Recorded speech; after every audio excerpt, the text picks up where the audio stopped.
2009년에 개봉했던 동명의 대만 영화를 리메이크한 청서를 감상을 했습니다. 극중에서 홍경 배우는 이제 취업 준비생입니다. 뭘 해야 될지도 모르겠고 뭘 하긴 해야 되는데 대사로도 나오죠. 딱히 잘하는 건 없는데 그렇다고 해서 딱히 못하는 것도 없다 이런 식으로 얘기를 하죠. 그런 26살 청년입니다. 부모님이 도시락 가게를 운영하고 있는데 아들이 막 집구석에서 빌빌거리고 있으니까 너 자꾸 그러지 말고 우리 집에서 알바하면서 그렇게 네 꿈을 좀 찾아봐, 이력서도 좀 넣고 취업 준비 좀 해봐 라고 해서 처음엔 싫다고 하다가 등 떠밀리듯이 어떤 수영장으로 도시락 배달을 가는데 거기서 노윤서 배우가 연기하는 여름을 만나게 됩니다. 여름은 수영선수인 가을이라는 친여동생의 수영 코치 겸 매니저 겸 이런 걸 해주고 있는 것 같아요. 가을이 청각장애를 가지고 있습니다. 못 들어요. 모든 의사소통을 수어로 하거든요. 여름과 가을이 수어로 의사소통을 하는 거를 용준이 보게 된 거예요. 첫눈에 반해버렸습니다. 여름에게. 어떻게든 연락처를 알고 싶다라는 마음에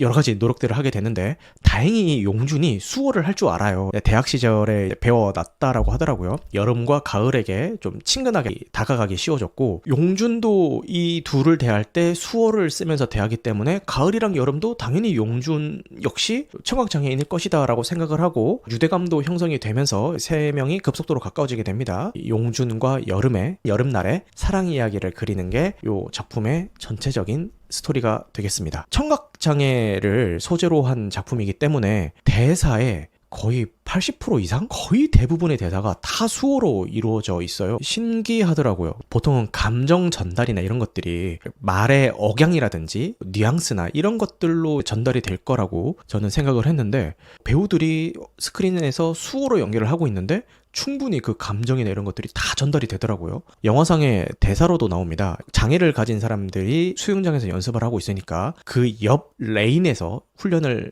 해야 됐던 그 선수들 학부모가 항의를 합니다. 저런 장애인들이랑 어떻게 우리가 같은 수영장 물을 쓸 수가 있냐, 우리 애들 병이라도 오르면 어떡하냐, 이런 식으로 얘기하니까 아니 쟤들 다 피부병 없고 깨끗한 애들이다, 장애라고 해서 옮고 그런 거 아니다 라고 항의를 하니까 그러면은 연습 끝나고 물 다 청소해 놓고 가, 이런 식으로 부모들이 되게 말도 안 되는 민원을 넣으면서 항의를 한단 말이에요. 근데 그거를 옆에서 지켜보던 용준이 그 항의를 했던 그 학부모를 찾아가서 저분들은 못 듣는다고 해서 느끼지 못하는 게 아니다, 저분들은 못 듣기 때문에 더 잘 보는 사람들이고 사람의 감정이나 이런 표정 같은 것들을 읽으면서 다 볼 수가 있다, 아까 저분들 당신이 했던 말 못 알아들은 거 아니다, 저분들 다 본 거예요 라고 이렇게 얘기를 하더라고요. 듣는 것뿐만 아니라 보는 걸로도 충분히 감정 전달이라든지 이런 게 가능하다라는 뉘앙스의 그런 대사였는데 그 대사를 보는 관객들도 함께 느낄 수 있는 그런 장치였던 것 같습니다. 처음부터 끝까지 전체적인 화면 분위기가 굉장히 청량하고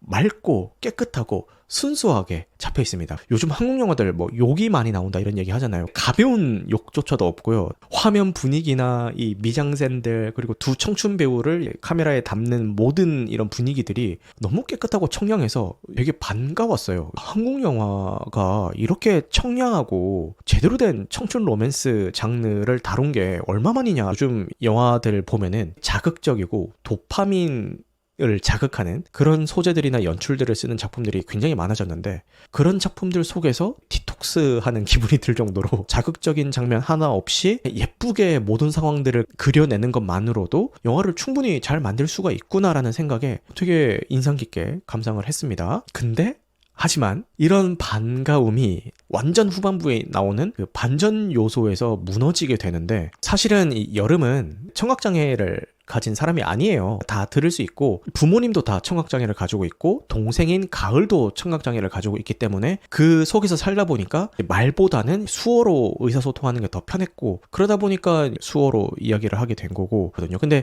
관객들은 용준이 청각장애인이 아니라는 걸 알고 있잖아요. 근데 여름이 청각장애인이 아니라는 거는 극 후반에 공개를 하거든요. 반전이 밝혀지기 전까지는 비장애인과 장애인 간의 예쁜 알콩달콩한 이런 편견 없는 사랑 이야기가 그려지는구나 라는 생각에 이 둘의 사이를 응원하면서 보다가 마지막에 갑자기 여름이 청각장애인이 아니라는 걸 밝히기 시작하면서 감정이입이 와장창 깨지는 그런 느낌이 드는 거예요. 그 반전이 공개가 되기 전까지는 장애를 가진 사람의 로맨스 같은 것들을 되게 감정이입해서 응원하면서 봤을 텐데 알고 보니까 이 영화 전반적으로 알콩달콩 사랑을 가지고 있었던 인물들이 갑자기 다 장애가 없는 보통의 사람들이라는 게 밝혀지는 순간 이걸 보는 장애인들은 과연 어떤 생각을 할까? 여름 입장에서 용준이 사실은 청각장애인이 아니라는 걸 알게 되는 그런 장면이 있는데, 그 장면도 좀 개연성이 없었던 게 뭐냐면은 이 여름이 뒤돌아서 있는 그런 상황에서 용준이 뒤에서 말로 자기의 진심을 고백하는 그런 장면이 나와요. 용준 입장에서는 어차피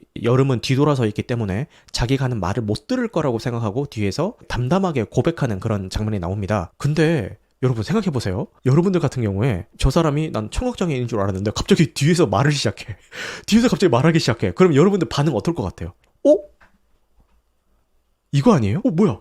이거 아니에요? 근데 아무런 표정의 변화 없이 그냥 듣고 있어요. 최소한 그런 얘기를 들었으면 야 너도? 이러면서 야 너도? 이러면서 나도 사실은 청각장애인 아니야 라고 그때 밝혔어도 됐을 법한데 그 자리에선 밝히지 않고 계속 끌고 가다가 후반부에 정식 교제를 하기 시작하면서 용준의 부모님에게 인사드리는 자리에서 갑자기 자기도 말을 하기 시작하면서 사실 나도 청각장애인이 아니다 이걸 밝히거든요. 용준의 반응도 되게 좀 어색했는데 보통 그렇게 하면은 뭐야 너 왜 지금까지 청각장애인인 척했어 이런 식으로 얘기를 할 법도 한데 자기들끼리 하하 야 너도? 하하하하 깔깔깔깔 야 뭐 이러면서 그냥 넘어가요.